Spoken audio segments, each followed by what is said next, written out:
என்னை இந்தியா முழுக்க அறிமுகப்படுத்தி எங்க போன் எப்ப போன் பண்ணாலும் அவர்களுக்கு உதவிக்கு ஒரு வண்டி வரணும், அந்த வண்டி எடுத்துக்கிட்டு அவங்க மருத்துவமனைக்கு போக வேண்டும் என்ற ஒரு நல்ல திட்டத்தை கொண்டு வந்தார். அதனாலதான் ஆஸ்பத்திரிக்கு போனா ஊர்ல யாரும் இல்லைன்னா என்ன பண்ணுவீங்க? அண்ணன் தம்பி இல்ல, அப்பாவுக்கு போன் பண்ண முடியாது, அவர் வெளியூர்ல இருக்காரு, கணவரோ எங்கேயோ வேலைக்கு வெளில போயிட்டாங்க, பிள்ளைங்க எல்லாம் அந்த பக்கத்துல இல்ல, யாருக்கு போன் பண்ணுவீங்க? 108 ஆம்புலன்ஸ் போட்டோனே வந்துருதா? வருது இல்லையா? அந்த 108 ஆம்புலன்ஸ் போட்ட 10 நிமிஷமோ அரை மணி நேரத்துக்குள்ள உங்களுக்கு வந்து உங்களை எங்க கூட்டிட்டு போகணுமோ பக்கத்துல இருக்கக்கூடிய அரசு மருத்துவமனையோ தனியார் மருத்துவமனையோ எங்கேயாவது ஒரு இடத்துக்கு உங்களை கூட்டிட்டு போகும். இப்ப பிரசவ வழியில அவஸ்தைப்படக்கூடிய பெண்களுடைய கதியை நினைச்சு பாருங்க, எவ்வளவு கஷ்டம். தாய் பிழைப்பாங்களா, சேய் பிழைக்குமா, அந்த குழந்தை உயிரோட வருமா அப்படிலாம் பயப்படுவோம்ல.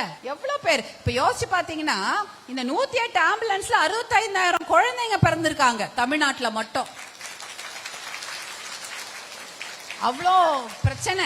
யோசிச்சு பாருங்க, ஆம்புலன்ஸ் இல்லைன்னா அந்த குழந்தைங்களுடைய கதி என்ன ஆயிருக்கும், இல்ல அந்த தாய்மார்களுடைய கதி என்ன ஆயிருக்கும், அந்த தாய்மார்கள் என்ன பண்ணிருப்பாங்க. அப்ப ஒரு குடும்பமே தான் 65,000 குழந்தைகள் மட்டும் இல்ல, அந்த 65,000 குடும்பங்கள், அந்த தாய்மார்கள் இல்லாம அந்த குடும்பத்துடைய கதி என்ன ஆயிருக்கும்னு யோசிச்சு பாருங்க. இதெல்லாம் தான் நல்ல திட்டம். இதை நீங்கள் கேட்காமலேயே உங்களுக்கு கொண்டு வந்து கொடுத்தவர் மருத்துவர் அன்புமணி அவர்கள்.